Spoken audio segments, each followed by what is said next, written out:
है ना। Good morning students. आज पढ़ेंगे हम चैप्टर 2 ए सेफ सराउंडिंग।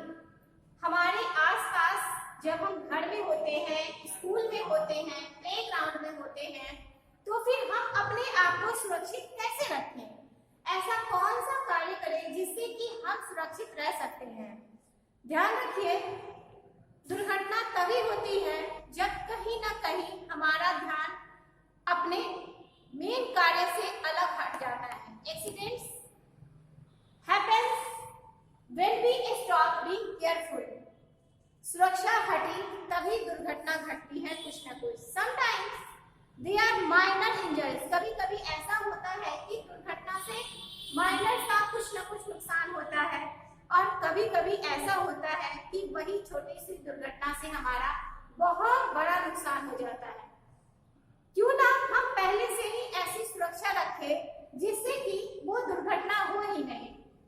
तो सबसे पहले safety rules at school, safety rules at home. जब हम घर में होते हैं तो घर से ही सुरक्षा की शुरुआत करते हैं। Keep away from sharp objects. कोई भी नुकीले चीज से नहीं खेलना चाहिए। For example scissor, blade, knives, ये सारी चीजें खेलने के लिए नहीं होती हैं, इसलिए इनसे काफी दूरी बना के रखें। और अगर कभी जरूरत पड़े तो बच्चों को ये कोशिश करनी चाहिए कि वो घर के किसी एडल्ट के साथ में, किसी बड़े के साथ में ही इसका इस्तेमाल करें। सेकेंड आता है do not play with match sticks. सलाई के कांटे से नहीं खेलना चाहिए क्योंकि वो कभी भी चिंगारी का रूप ले सकती है। उसके बाद do not close to the gas stove. Gas के पास में नहीं जाना चाहिए। अगर कभी गलती से ऑन रह गया, वहां पे अगर हम सलाई से खेल रहे हैं तो फिर आग लगने का खतरा होता है। Do not play with fire. जब कहीं आग जल रहे हो, ठंड के दिनों में आग तौर पर हम अलाव जलाते हैं, आग सेकते हैं, रूम हीटर का इस्तेमाल करते हैं, तो उन सब चीजों से बच्चों को नहीं खेलना चाहिए। उसके बाद आता है use a kitchen cloth to touch hot utensil.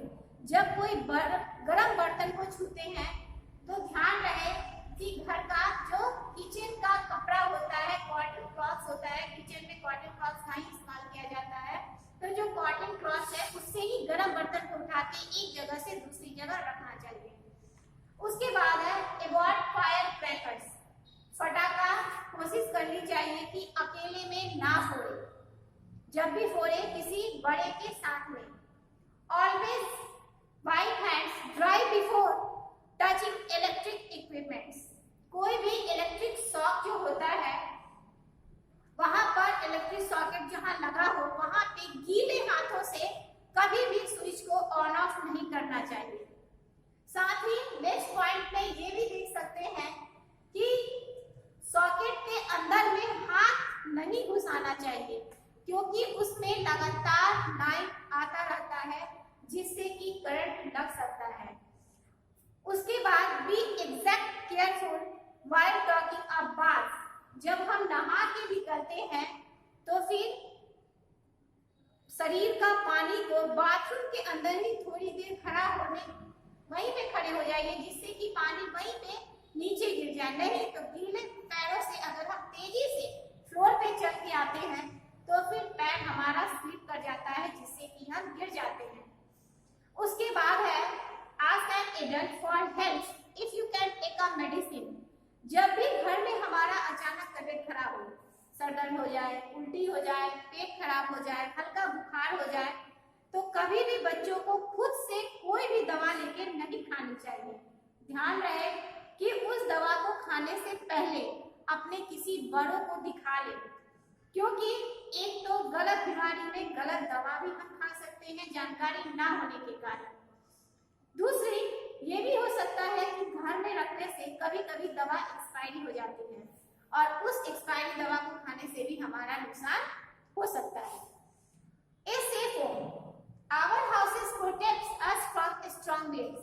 घर आखिर हमारी सुरक्षा, हम घर के अंदर क्यों रहते हैं, घर हमारी सुरक्षा कैसे करता है, घर हमारे लिए क्यों जरूरी है? घर जानवर है, हमारे दुश्मन है, गर्मी है, ठंडा है, इन सब चीजों से घर हमारी रक्षा करता है। ऐसे में जरूरी है कि घर ऐसा हो जिसमें हम कंफर्टेबल फील करें, अपने आप को सुरक्षित महसूस करें, और साथ ही साथ अब उसमें रहने में हमें असहजता महसूस ना हो। ए सेफ होम कैसा होना चाहिए? ए safe home is always clean and free of germs.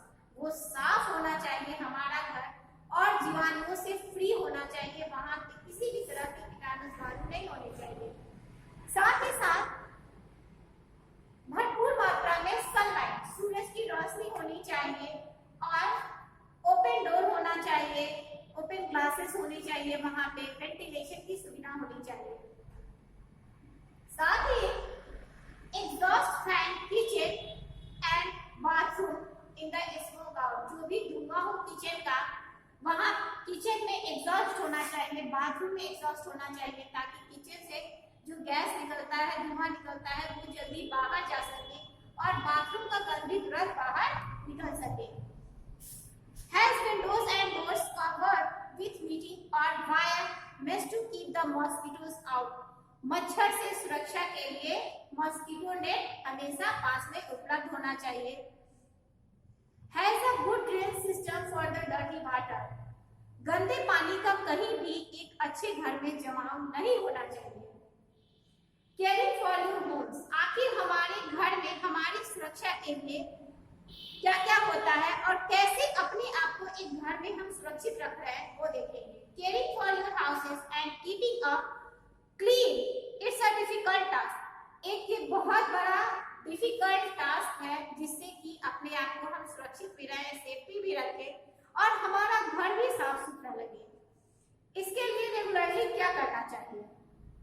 घर है, खाना बनेगा, आदमी नहाएगा, कपड़ा धोएगा, तो जाहिर है वहां गार्बेज भी होगा ही। समस्या गार्बेज नहीं है, समस्या ये है कि उस गार्बेज को हम इस्तेमाल कहाँ करते हैं और कहाँ फेंकते हैं, किस रूप में फेंकते हैं। Throw the garbage into garbage bins. ध्यान रखिए, कभी भी दवा खा के ऐसे ही उसको फेंकना नहीं है, कुछ फल खा के छिलका को वैसे ही नहीं फेंकना है, सब्जी काट के फ्लोर पे उसके कूड़े को नहीं फेंकना है। एक हमेशा गार्बेज बिन्स बना लीजिए, जिसमें कि सारा कूड़ा इकट्ठा उसी में फेंकेंगे। Always keep the garbage bins covered. ध्यान रखिए कि वो कूड़ा का ढक्कन होना चाहिए। कूड़ा फेंकने के बाद वापस उस ढक्कन को बंद करिए, क्योंकि उसमें जो मक्खी मच्छर होते हैं वो कूड़े पे बैठते हैं और वापस वो हमारे फूड पे जाके बैठते हैं और वही फूड जब हम खा लेते हैं तो इससे अनेक तरह की बीमारियां उत्पन्न होती है।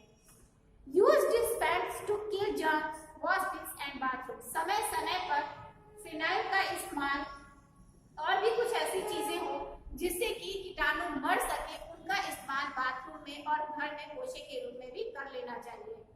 SVEEP and wash the floors properly. और कुछ ना मिले तो कम से कम थोड़ा सा नमक डाल के ही, सर्फ डाल के ही, लेकिन फ्लोर को प्रॉपर्ली पोषण देते रहना चाहिए। Put everything in its proper place. Do not leave anything lying ground. कभी भी बच्चे अगर ग्राउंड से खेल के आते हैं तो उन्हें कहिए प्रॉपर्ली पैर हाथ धो के फिर वो घर के अंदर फ्लोर पे आए, जिससे कि गंदगी उनके साथ अंदर ना आए। Curtains too should be washed regularly. घर का जो पर्दा है, चादर है, वो सारा रेगुलरली प्रॉपर रूप में हमेशा धुलाते रहना चाहिए। All objects should be arranged and keep it their proper places. जिस चीज का जहाँ जगह स्थान बना हो प्रॉपर उसी जगह पे उस सामान को रखना चाहिए, जिससे किसी का कोई नुकसान ना हो। अब बच्चे हैं, 2-4 बच्चे हैं, जाहिर है खिलौना खेलेंगे, लेकिन उन्हें ये समझना चाहिए कि खेलने के बाद अपने खिलौने को अच्छे से उठा के फिर उसके नियंत्रित जगह पे रखें, जहाँ पे वो नियमित जगह उसका बना हुआ है। इससे क्या होता है, कोई अगर तेजी में चल के आ रहा हो तो उस खिलौने से उसका पैर स्लिप नहीं करेगा, वो गिरेगा नहीं और कोई भी दुर्घटना नहीं होती है। उसके बाद हमने आपको सेकंड बताया सेफ्टी रूल्स एट स्कूल। उसके बाद बच्चे घर से बाहर निकलते हैं, स्कूल जाते हैं, तो फिर स्कूल जाने के लिए उन्हें कौन कौन से अच्छे नियमों का पालन करना चाहिए जिससे कि वो सेफ रह सके। Your teachers and others at school do their best to keep you safe. कुछ ऐसा कीजिए जिससे कि आप सुरक्षित रह सकते हैं स्कूल में भी। कुछ ज्यादा नहीं, छोटे मोटे नियम होते हैं, उनका हमेशा ही ध्यान रखना चाहिए। Do not climb on desks and benches with sharp edges and cause the hurt.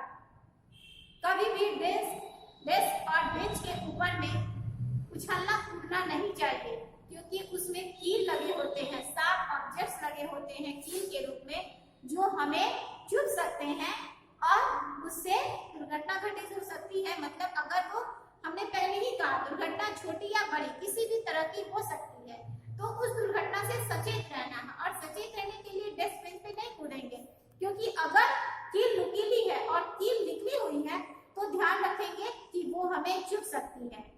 Keep away from sharp or pointed objects such as paper, cutters, plate and scissors.